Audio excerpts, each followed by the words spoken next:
Makanya nomor satu itu alat menjadi orang Islam itu bukan Quran, bukan syariat, bukan fikih, bukan kitab, bukan hadis. Alat utama akalmu, pikiranmu. Nggak terima, jual kita. Quran hadis itu alat, dia bukan subjek. Subjeknya akalmu, pikiranmu, logikamu, analisismu, kan begitu. Quran hadis itu alat, bahan untuk mencari pedoman dari Allah. Jadi pendidikan Islam nomor satu itu penggunaan akal. Jadi pendidikan Islam nomor satu itu penggunaan akal. Maka Allah mengatakan afala ta'qilun, afala tatafakkarun. Tidak ada afala taqra'unal Quran, yang ada afala ta'qilun. Jadi nomor satu itu akalmu sendiri.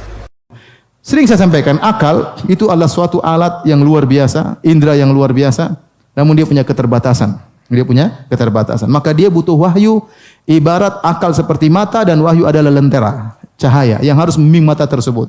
Jika tidak ada cahaya, maka mata tersebut tidak bisa melihat. Semua indera kita punya keterbatasan. Mata kita nggak bisa lihat matahari, nggak punya kemampuan. Pendengaran kita terbatas, akal punya juga punya keterbatasan. Kita bisa lihat keterbatasan akal berkembang lebih maju. Contoh anak kecil akalnya terbatas.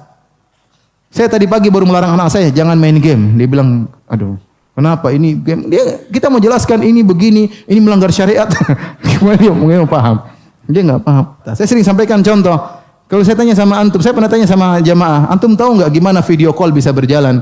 Kenapa orang dari jauh kita bisa lihat mukanya di sini? Coba terangkan secara ilmiah. Kan nggak gampang. Saya pun sampai sekarang nggak bisa terangkan. Ada gelombang, gimana kok wajah saya di sini bisa muncul di sana? Terus ada yang jawab, ya Ustaz, karena itu kalau ada pulsanya bisa. Kalau nggak ada pulsanya nggak bisa. Itu akal dia sampai di situ, mau diapain? Jadi akal itu punya keterbatasan. Tatkala akal sudah berbicara tentang gaib, berarti dia sudah berbicara di luar kemampuannya. Akal yang berbicara tentang yang gaib itu akal yang tidak tahu diri. Itulah kesalahan sebagian ahli filsafat, Aristoteles dan Plato dan yang lain. Mereka bukan beragama Nasara, mereka entah beragama apa ya. Ya kemudian pemikiran mereka menakjubkan diambil oleh sebagian ahli filsafat dari kaum muslimin, dari Ibnu Sina, Farabi dan yang lainnya. Wallahu a'lam bishawab.